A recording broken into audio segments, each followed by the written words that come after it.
नमस्कार। देखिए, पिछले क्लास में हम लोग एपी के बारे में आपको इंट्रोडक्ट करवा चुके थे और एपी का क्या है, एपी का क्या काम है, एपी में क्या क्या फॉर्मूलाज लगते हैं। आज हम लोग आपको बताए थे पिछले क्लास में कि एपी का एक्सरसाइज चालू करेंगे। बिहार बोर्ड में हम बताए थे कि एपी 5 से 6 नंबर का पूछता है। तो हम पहले ही बता चुके हैं आपको कि सबसे आसान चैप्टर है 10th क्लास का और पकड़ने में सबसे आसानी होगी आपको। चलिए देखते हैं। आज हम लोग एक्सरसाइज में पहले एक्सरसाइज चालू करने से पहले फिर से हम रिवीजन कर लेते हैं क्या क्या पढ़े थे। तो सबसे पहले पढ़े थे एपी में हम लोग ए क्या था? प्रथम पद। फिर पढ़े थे डी पढ़े थे सार्वभौमत्व। उसके बाद हम लोग पढ़े थे इसमें एन को जानते थे किससे? अंतिम पद से। और पढ़े थे एन के बाद एसेन एक था, इसमें था कुल पदों का योग। एक चीज और था और वह था लास्ट में एन मतलब कि पद में जितने संख्याएं हैं वो, कि किसी भी एपी के पद में कितनी संख्याएं हैं, तो पदों की संख्या।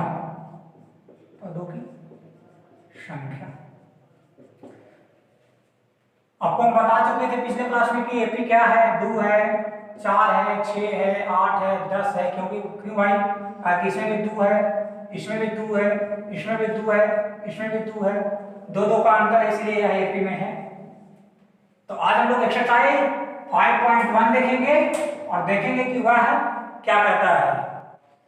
तो देखिए 5.1 का पहला क्वेश्चन है, निम्नलिखित स्थितियों में से किन स्थितियों का संबंध एपी से है और क्यों? मतलब सीधा सीधी कहता है कि एपी में कौन कौन है और क्यों है। तो हम लोग देखते हैं पहला क्वेश्चन का पहला है ए पॉइंट में क्या है? क्वेश्चन नंबर कहता है प्रत्येक किलोमीटर के बाद टैक्सी का किराया, जबकि प्रथम किलोमीटर के लिए किराया 15 रुपया और प्रत्येक अतिरिक्त किलोमीटर के लिए 8 रुपया है। मतलब कि एक टैक्सी है जो उससे बैठने पर आपको 15 रुपया लगता है, बैठ के कहीं तक जाइए 15 रुपया लगता है, फिर उसका डिफरेंट 8 रुपया है। 8 रुपया डिफरेंट का मतलब हुआ कि जितना किलोमीटर आप जाइएगा उस हिसाब से आपको 8 रुपया जुटते जाएगा। तो मान लिया कि बैठने का 15 रुपया लगा, अब 1 किलोमीटर को गया तो 8 रुपया इसमें जुट गया, तो 15 8 23 हो गया। फिर 2 किलोमीटर को गया होगा तो 8 रुपया और जुटा तो 31 हुआ। उसी तरीका से 31 8 40 हुआ, 40 7 47 हुआ, डॉट इसी जगह बढ़ता गया तो डिफरेंट देखते हैं हम लोग। डिफरेंट है कितना का भाई? तो डिफरेंट 8 का है, इसका भी डिफरेंट 8 का है, इसका भी डिफरेंट 8 का है, इसका भी डिफरेंट 8 का है। मतलब अर्थात क्या है? यह एपी में है। अब कहता है एपी में है तो क्यों है? क्योंकि डिफरेंट क्या है? बढ़ते गया 8 8 8। दूसरा क्वेश्चन आपका देखते हैं।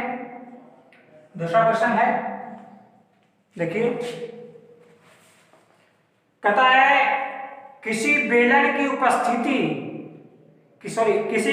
में उपस्थित हवा की मात्रा, जबकि वायु में निकलने वाला पंप हर बार बेलन के शेष हवा का 1/4 भाग निकाल देता है।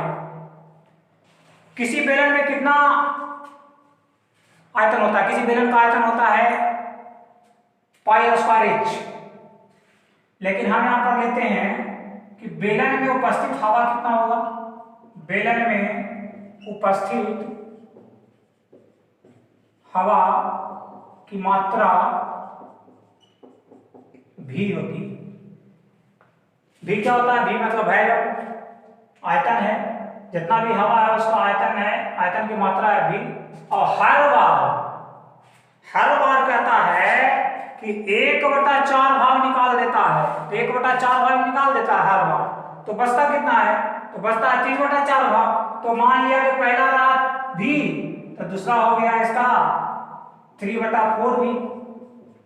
फिर 1/4 भाग निकाल देता है, तो 3/4 का क्या हो जाएगा, होल स्क्वायर यहाँ भी। तो अब इसमें भी देखते हैं डिफरेंट, इसी तरीके से बढ़ते जाएगा ये। डिफरेंट देखते हैं, इसका डिफरेंट भी है, ये 3/4 भी, मतलब डिफरेंट इसका हुआ 1/4। लेकिन इसका डिफरेंट क्या हो जाएगा, इसका डिफरेंट 1/4 नहीं होगा, इसका डिफरेंट 1/4 है, लेकिन इसका डिफरेंट 1/4 नहीं होगा। आगे 3 3 9 4 4 16, 3/4 में से 9/16 हम लोग घटा दें तो हो जाता है, यहाँ चलती है 12 या 9, तो हो जाएगा कितना आपका 3/16। हमको लाना था कितना डिफरेंट, डिफरेंट लाना है 1/4 और आ रहा है कितना डिफरेंट 3/16, अर्थात इसका है 3/16। तो समान डिफरेंट नहीं है, तो समान डिफरेंट नहीं है, इसलिए एपी में नहीं है, एपी में नहीं है। इसी तरीके से आप देखते जाइए। पहला सेक्शन का आप बना लीजिएगा, 4 क्वेश्चन है, 2 हम बता चुके हैं, 2 आप बनाइएगा। अब दूसरा सेक्शन का हम लोग देखते हैं। इसका दूसरा क्वेश्चन नंबर दूसरा में लगभग 5 क्वेश्चन है, 5 क्वेश्चन है जिसमें हम 2 बताएंगे, आपको और बनाना है। तो दूसरा देखते हैं क्वेश्चन नंबर दूसरा का पहला। लेकिन पहले कहता क्या क्वेश्चन, कहता है 4 पद लिखना है, याद रखना है। देखिए 4 पद लिखें, ए और डी अगर देते हैं तब, ए और डी आपको दिया हुआ है तब, तो ए और डी दिया हुआ है तो आपको 4 पद बनाना है। तो पहला क्वेश्चन देखिए क्या है, पहला क्वेश्चन में ए दे रहे हैं 10 और आपको डी दे रहे हैं 10, तो 4 पद एपी का बनाना है। कैसे बनाएंगे, एकदम आसान है, देखिए कैसे आप बनाएंगे इसे। ए है 10, तो ए हम लोग लिखते हैं एपी बराबर, ए है कितना 10 और डिफरेंट है कितना 10, तो अगर 10 जोड़ेंगे तो कितना होगा 10 और 10 20, फिर 20 में 10 जोड़ेंगे तो कितना होगा 20 और 10 30, और 30 में 10 जोड़ेंगे तो हो जाएगा 40। डिफरेंट कितना बढ़ रहा है 10 10 10 के बढ़ रहा है। कितने पद लिखना था 4 पद, हो गया 1 पद 2 पद 3 पद और 4 पद, यही हो गया आपका आंसर। इस तरीके से आप, अब इसमें दूसरा क्वेश्चन आपको फॉर्मूला बताते हैं। ये तो डायरेक्ट हो गया, अब इसका फॉर्मूला हम आपको पहले बता चुके हैं। 1 पद 2 पद 3 पद और 4 पद 5 पद का फॉर्मूला क्या होता है। तो पहला क्वेश्चन, दूसरा क्वेश्चन है इसमें दूसरा में है a बराबर -2 और d बराबर है 0, तो आपको निकालना है प्रथम पद। तो देखिए फॉर्मूला को बनाएंगे, प्रथम पद क्या बताए थे यहाँ, प्रथम पद a होता है, तो ये जितना है उतने रह दीजिए, -2 के 2। दूसरा पद का फॉर्मूला बताए होंगे a + d, मतलब a कितना है -2 और d है 0, तो कितना हो गया दूसरा पद -2। तीसरा पद बताएं, तीसरा पद क्या होगा, तो फॉर्मूला होता है a + 2d, तो 2d, तो a का मान कितना -2 और d का मान 0। तो अब देखिए -2 गुना 0, सॉरी -2 प्लस 2 में 0 से गुना किया था 0 बराबर -2। तीसरा पद निकल गया। उसी तरीके से चौथा पद निकालेंगे, तो चौथा पद में निकालें, चौथा पद क्या निकालेंगे, चौथा पद a + 3d मतलब a का मान -2 प्लस 3 और d का मान 0, तो हो गया -2 और प्लस 3 में 0 से गुना किया था 0 बराबर -2। तो आपको एपी लिखना है, एपी क्या आ गया, प्रथम पद को लिखते हैं पहले, फिर कॉमा, दूसरा पद के भी लिखते हैं, तीसरा पद के भी लिखेंगे, चौथा पद के भी लिखेंगे। देखिए तो सब समान आ गया, -2 -2 -2 -2। जैसा बताया था शुरू में आपको कि एक था, तो हम बोले थे कि एपी में है, तो आप कंफ्यूज हो गए थे। सब एपी में है, कहा कि डिफरेंट जीरो है, डिफरेंट समान है। देखिए ये भी एपी में है, डिफरेंट क्या है, जीरो है, डिफरेंट समान है, इसलिए है। देखिए आपको ए और डी दे था, ए और डी दे था तो आपको 4 पद निकालना था। अब अभी दे दिया है क्या, 4 पद 5 पद दे दिया, एपी दे दिया है, और आपको कह रहा है कि ए और डी निकालिए। यही होता है बुक में, हमेशा ही रहेगा। जब आप सिलेबस वाला जब बोर्ड का बुक पढ़िएगा तो ही रहेगा, एक बार एपी निकालना है तो एक बार 4 पद में निकालना है। तो इसका विपरीत है, दूसरा के विपरीत। अभी ए और डी आपको ज्ञात करना है, एपी दे ले, तो हम लोग आगे देखते हैं एपी दे लेगा कैसे निकलेगा।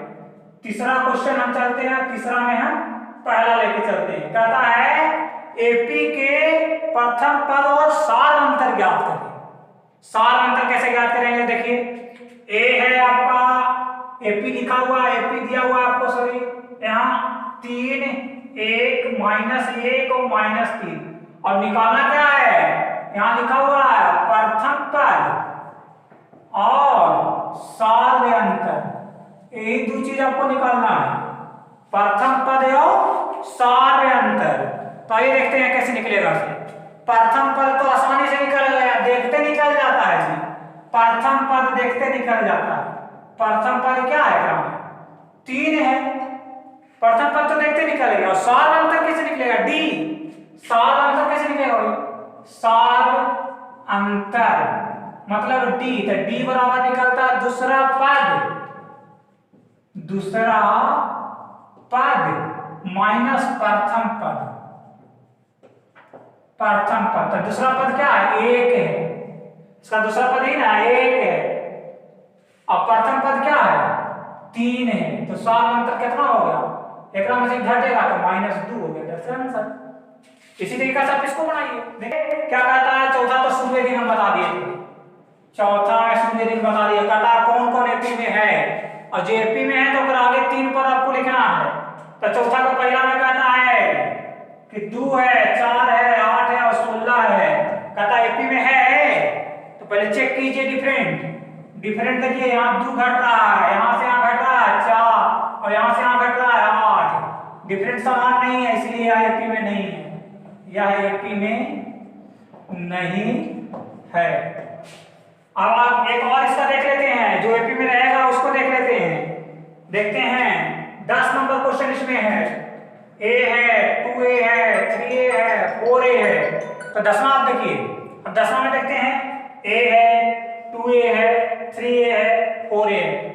देखिए मैथ में अगर संख्या या डिजिट आता है तो लेकिन तो कोई प्रॉब्लम नहीं है, जिसको हम लोग कहते हैं अचर पद। अचर पद आ रहा है तो कोई प्रॉब्लम नहीं है, जैसे ही चर घुसता है माथा खराब होना शुरू हो जाता है। अब एकरा कैसे देखा जाए कि एपी में है कि नहीं है, तो भाई वही तो है, सिस्टम तो एक ही है ना जी। ये डिफरेंट करेंगे, 2 को ए है, अब ये कोई है, 2 को ए में से एक घटाएंगे तो एक में से घटाएंगे तो फिर ये वही, फिर ये वही, मतलब सब में डिफरेंट समान है, एपी में है, एपी में है, या एपी में है। 3 पद और बढ़ा के लिखना है, 3 पद और बढ़ा के लिखना है। तो देखिए 3 पद, तो a 2a 3a 4a, यहाँ तक क्वेश्चन था। 3 को पद बढ़ाना है तो एगो 5 हो जाएगा, एगो 6 से हो जाएगा, एगो 7 हो जाएगा। एकरा में एक ए जोड़े तो इतना हुआ, एकरा में ए जोड़े तो इतना हुआ, एकरा में ए जोड़े तो इतना हुआ।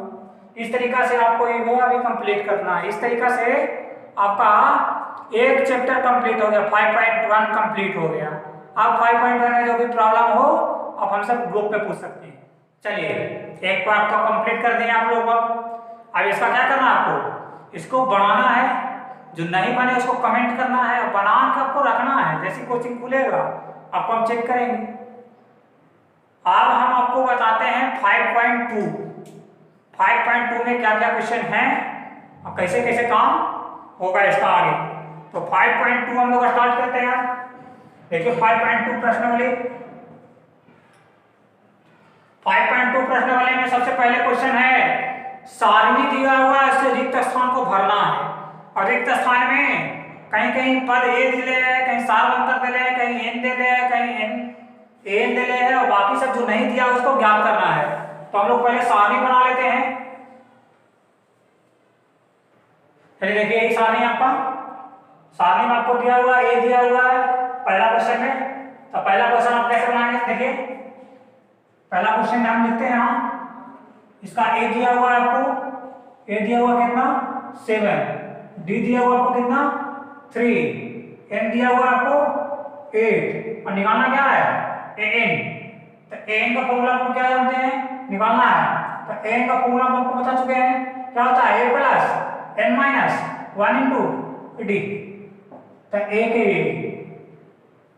और प्लस सॉरी ए की जगह पर कितना है 7 है और एन की जगह पर कितना है 8 माइनस 1 और डी की जगह पर कितना है डी की जगह पर आपको 3।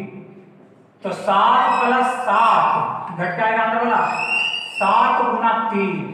तो 7 प्लस 7 21 बराबर 28 आंसर। तो उसी तरीके से आपको दूसरा बनाना है। ए दिया हुआ है डी दिया हुआ, फॉर्मूला आपको यही लगाना है लेकिन जो नहीं है जैसे डी इसमें नहीं है तो डी को छोड़ देना है, डी का वैल्यू निकालना है। इसमें ए नहीं है तो ए को छोड़ देना है, ए का मान रख लेना है, ए को छोड़ देना है और कैलकुलेट करके आपको वैल्यू निकाल लेना है। अब दूसरा देखिए 5.2 है सर दूसरा प्रश्न वाला पहला। तो दूसरा क्वेश्चन का पहला पार्ट में देखेंगे कि एपी दिया हुआ आपको 10 7 4 डॉट डॉट डॉट का 30वां पद कौन सा होगा। ऑप्शन दिया हुआ है आपको ए में दिया हुआ है ऑप्शन 97, बी में दिया हुआ ऑप्शन आपको 77, सी में आपको ऑप्शन दिया हुआ -77 और डी में आपको ऑप्शन दिया हुआ है -87। तो आपको देखते हैं कौन सा होगा। तो एकदम आसान है। ए आपको दिया हुआ है ए बराबर 10, डिफरेंट देखना में से घटाएंगे, उल्टा घटाते हैं इसमें से घटाएंगे तो डिफरेंट हो जाएगा। 7 में से 10 घटाना है, इसमें से घटाना है तब डिफरेंट निकलता है। तो इसमें से घटाएंगे तो 7 में से 10 घटाएं तो -3 डिफरेंट। और निकालना है क्या पद 30वां पद। तो इनका मान है 30 और ए एन निकालना है। ए एन मतलब अंतिम पद। 30वां पद क्या होगा तो 30वां पद न कर रहा है तो ए एन निकालिए या 30वां पद डायरेक्ट निकालिए। 30वां पद ए एन भी निकालिएगा तो आएगा, अंतिम पद हो जाता है। 30वां पद निकालिएगा तो आएगा। तो 30वां पद एकदम आसान है निकालना। ए प्लस 29 डी हो जाएगा 30वां पद। तो ए का मान कितना है ए का मान है आपको 10 और 29 के 29 और डिफरेंट है आपका -3। तो 10 और 29 दिया -87 इक्वल टू -77। तो -77 आपका आ गया, मतलब ये आपका सी आपका क्या है सही है। आज का क्लास हम यहीं पर समाप्त कर रहे हैं। आपको जो जो आपको दिया गया है होमवर्क में आप कंप्लीट कीजिए, फिर आपको नेक्स्ट डे